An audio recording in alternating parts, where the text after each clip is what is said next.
Assalamualaikum warahmatullahi wabarakatuh. Di sini kami dari kelompok 7 yang beranggotakan 1. Puput Purnaningsih, 2. Ginas Istiqomah Jaini.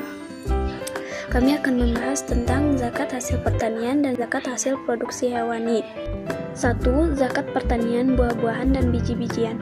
Syarat pada buah-buahan dan biji-bijian ialah hendaknya telah menguning atau memerah, dan biji-bijian bisa dilepas dari kulitnya, karena Allah Subhanahu wa Ta'ala berfirman, "Dan tunaikanlah haknya di hari memetik hasilnya dengan dikeluarkan zakatnya."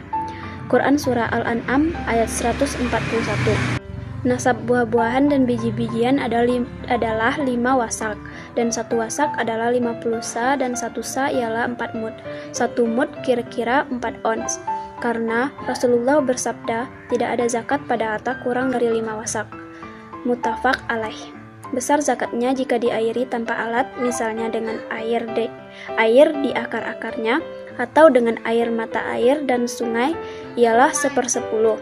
Jadi zakat buah-buahan dan biji-bijian jika diairi dengan alat misalnya timba dan lain sebagainya, zakatnya adalah 1/20. Jadi zakat buah-buahan dan biji-bijian untuk 5 wasak ialah 1/4 wasak, karena Rasulullah bersabda, pada yang diairi langit atau yang minum dari akar-akarnya adalah 1/10, dan pada yang diairi dengan unta ialah 1/20. 2. Zakat madu. Diperselisihkan riwayat dari beliau tentang masalah zakat madu. Imam Abu Dawud meriwayatkan hadis dari Ammar bin Su'aib dari ayahnya dari kakeknya. Ia berkata, Hilal, yaitu salah seorang dari Bani Mut'ah, datang kepada Rasulullah SAW dengan membawa 1/10 hasil madu dari lebah miliknya. Sebelumnya, ia memang pernah meminta kepada beliau agar melindungi sebuah lembah yang dinamai Salabah untuknya. Ketika Umar bin Khattab dilantik sebagai Khalifah, Sufyan bin Wahab menulis surat kepadanya menanyakan tentang masalah tersebut. Maka Umar membalas suratnya dengan mengatakan, jika ia membayar kepadamu apa yang dulu ia bayarkan kepada Rasulullah SAW berupa 1/10 madu dari lebahnya, maka lindungilah untuknya lembah Salabah itu. Dan kalau tidak, maka lebah itu merupakan lebah hujan yang bisa dimakan oleh siapa saja yang menghendakinya. Dalam suatu riwayat pada hadis ini disebutkan, dari setiap 10 kantong, 1 kantong. Hadis riwayat Abu Daud dan An-Nasai. Argumentasi ulama yang mengatakan madu tidak ada zakatnya. Kalangan ulama berbeda pendapat tentang sejumlah hadis ini dan hukumnya. Al-Bukhari mengatakan tidak ada sedikit pun keterangan yang sahih tentang zakat madu. Imam Al-Tirmizi mengatakan tidak ada keterangan yang sahih dari Nabi Shallallahu Alaihi Wasallam dalam bab ini sedikit pun. Ibnu Al-Munzir mengatakan tidak terdapat pada kewajiban sedekah dari madu suatu hadis yang valid dari Rasulullah Shallallahu Alaihi Wasallam dan tidak pula ijma. Jadi tidak ada zakat padanya.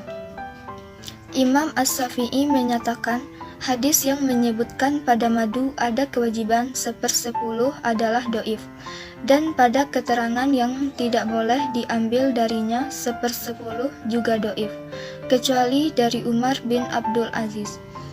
Mereka ini menyatakan beberapa hadis yang mewajibkan semuanya cacat. Argumentasi ulama yang menetapkan madu ada zakatnya. Imam Ahmad, Abu Hanifah, serta sejumlah ulama lain berpendapat bahwa di dalam madu terdapat zakatnya.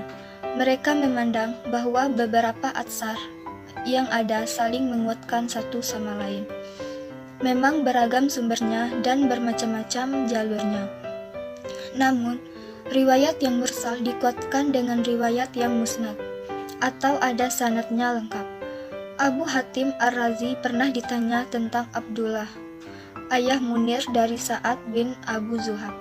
Apakah sahih hadisnya? Ia menjawab, ya. Mereka menambahkan, berhubung madu itu keluar dari cahaya pohon dan bunga, lagi pula bisa ditakar dan disimpan lama, maka menjadi wajiblah zakat padanya, seperti halnya biji-bijian dan buah-buahan.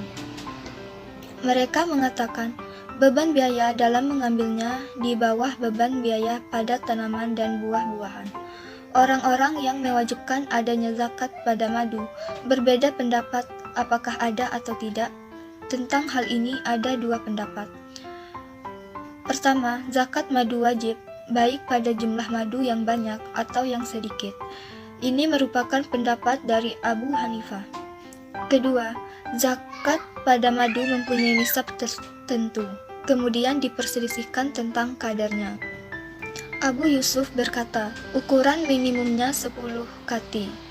Muhammad bin Al-Hasan mengatakan, kadarnya 5 farak.